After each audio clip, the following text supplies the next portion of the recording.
Congratulation doctor Mohammad Yunus. তবে নাহিদের জন্য সমবেদনা, কারণ অনেকটা ছিটকে পড়েছে নাহিদ ইসলাম।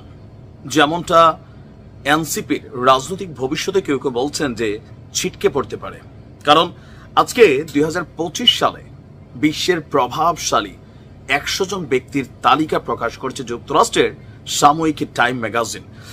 এই তালিকায় আপনারা স্থান পেয়েছেন ডক্টর মোহাম্মদ ইউনুস। তার নাম রয়েছে লিডার্স ক্যাটাগরিতে, মানে সারা বিশ্বে 100 জন প্রভাবশালী যেই ব্যক্তিত্বরা বিভিন্ন সেকশনে গুরুত্বপূর্ণ ভূমিকা রেখেছেন, তাদের মধ্যে ডক্টর ইউনুস তিনি তালিকায় উঠে এসেছেন। আজকে আপনার দা 100 মোস্ট ইনফ্লুয়েন্সিয়াল পিপল 2025 শীর্ষক তালিকাটি প্রকাশ করেছে ম্যাগাজিনটি। তালিকায় ডক্টর ইউনুসকে নিয়ে লিখেছেন যুক্তরাষ্ট্রের সাবেক পররাষ্ট্রমন্ত্রী মার্কিন সিনেটর হিলারি ক্লিন্টন। তো নাহিদের ইস্যুটা আমরা কেন বললাম?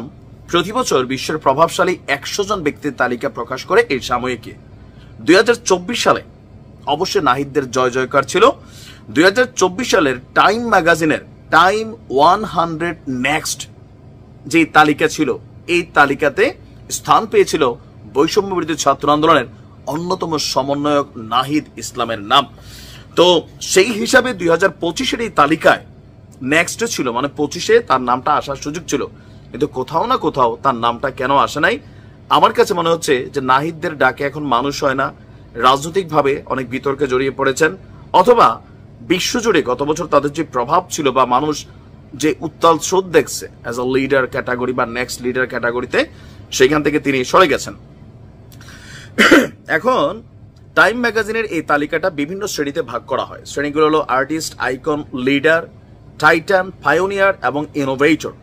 লিডার শ্রেণীতে যারা স্থান পেয়েছেন যুক্তরাষ্ট্রের প্রধানমন্ত্রী যুক্তরাজ্যের প্রধানমন্ত্রী কিয়ার স্টারমার, এখানে আরো কয়েকজন আছে, ডোনাল্ড ট্রাম্প, তারপর হচ্ছে Elon Musk, doctor Mohammad Yunus, Howard Lutnick, Tedros, এখানে অনেকেই। তো এর মাঝখানে আমাদের ডক্টর মোহাম্মদ ইউনুসের এন্ট্রিটা একটু ভিন্ন রকম ছিল।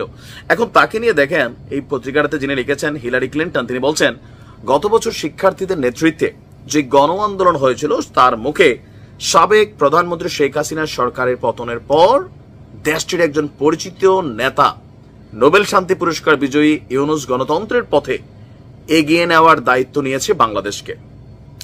ক্ষুদ্র ঋণের মাধ্যমে প্রান্তিক জনগোষ্ঠীকে ক্ষমতায়নের লক্ষ্যে তিনি কয়েক দশক আগে গ্রামীণ ব্যাংক প্রতিষ্ঠা করেছিলেন। ইভেন ডক্টর মোহাম্মদ ইউনুস আপনার যুক্তরাষ্ট্রীয় একই ধরনের কর্মসূচি বাস্তবায়নের সহায়তা করতে আরকানসাসেও ভ্রমণ করেছিলেন।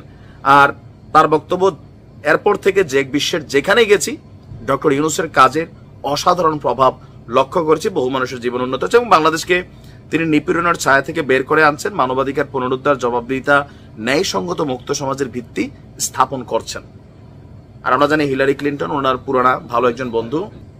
আর এই খবর প্রকাশের পর যারা ডক্টর মোহাম্মদ ইউনুসের অনুসারী আছেন, ফ্যান ফলোয়ার আছেন, তাদের মধ্যে খুশির বন্যা।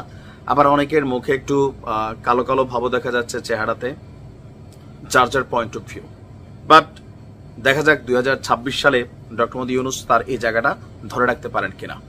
আর নাহিদ ইসলাম যে নেক্সট তালিকায় ছিল 2026-এও আবার নেক্সটে আসতে পারে কিনা, নাকি জীবনে একবারই পাইছিলেন। দেখা যাক, ভালো থাকুন।